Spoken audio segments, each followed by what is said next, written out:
अस्सलाम वालेकुम प्यारे बच्चों।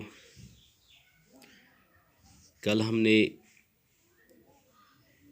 Non conventional source of energy पे बात की। इसमें हमने सोलर एनर्जी के बारे में पढ़ा, तो इसी को आज हम आगे बढ़ाते हैं। तो बाकी जो इसमें सोर्स ऑफ एनर्जी है, non conventional source of energy, जैसे विंड एनर्जी है, न्यूक्लियर एनर्जी है, जियोथर्मल एनर्जी है, टाइडल एनर्जी है और बायोगैस। तो चलिए शुरू करते हैं। Wind energy. Wind is an inexhaustible source of energy, यानी कि कभी न ख़त्म होने वाली energy. Wind mills have been used for grinding grain and lifting water since times immemorial. सालों से इसको हम ग्राइंडिंग ग्रेन और लिफ्टिंग वाटर के लिए इस्तेमाल करते आ रहे हैं। In modern time wind mills, the high speed winds rotate the windmill, which is connected to a generator to produce electricity. Wind farms having clusters of such windmills are located in coastal regions and in mountain passes where strong and steady winds blow. Wind farms are found in Netherlands, Germany, Denmark, UK, USA and Spain are noted for their wind energy production. जो wind से हम तवानाई हासिल करते हैं, इसी पे हमने बात की। अब दूसरा है nuclear energy, nuclear power. Nuclear power is obtained from energy stored in the nuclei of atoms of naturally occurring radioactive elements like uranium and thorium। जौहरी तवानाई जिसे हम कहते हैं, ये naturally occurring radio active elements like uranium और thorium से हम हासिल करते हैं। These fuels undergo nuclear fusion in nuclear reactors and emit power. The greatest producers of nuclear power are USA and Europe. In India, Rajasthan and Jharkhand have large deposits of uranium. Thorium is found in large quantities in the monazite sands of Kerala. The nuclear power stations in India are located in Kalpakam in Tamil Nadu, Tarapur in Maharashtra, Rana Pratap Sagar near Kota in Rajasthan, Narora in Uttar Pradesh and Kaiga in Karnataka।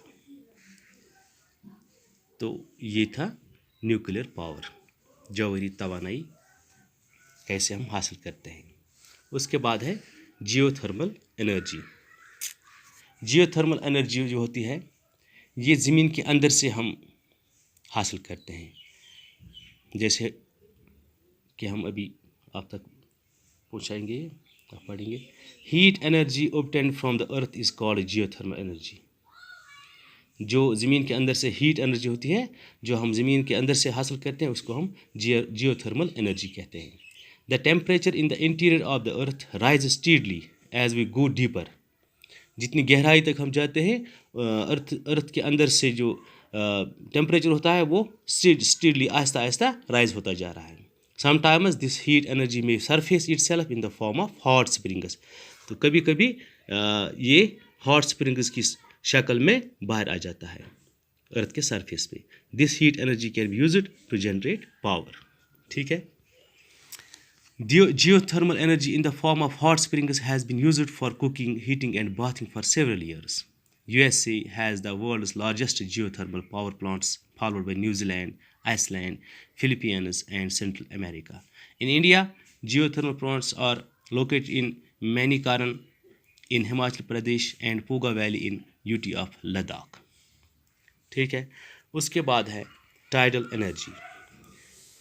जो समुद्री लहरें होती है, जो समंदर में लहरें उठती है, उससे भी हम तवानाई हासिल करते हैं, उस जिसे हम टाइडल एनर्जी कहते हैं।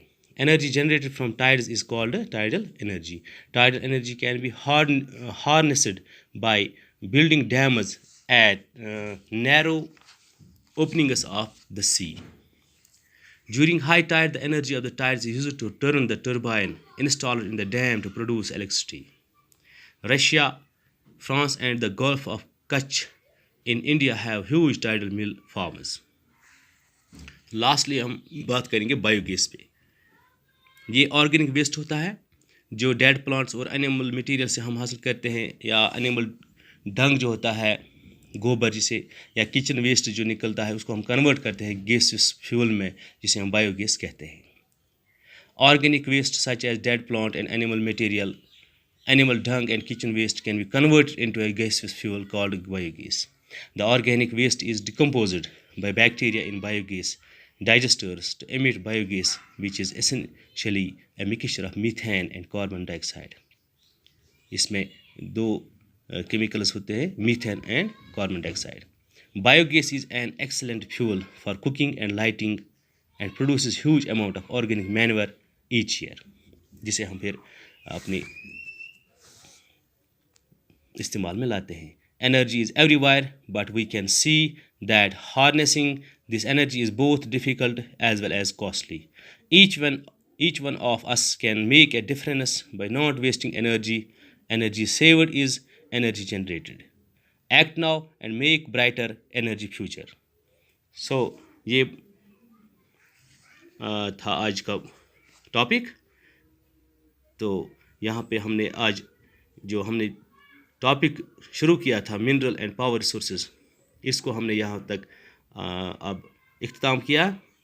तो उम्मीद है आपने अच्छे से इसको अंडरस्टैंड किया होगा। तो अब दीजिए इजाज़त। अल्लाह हाफिज़।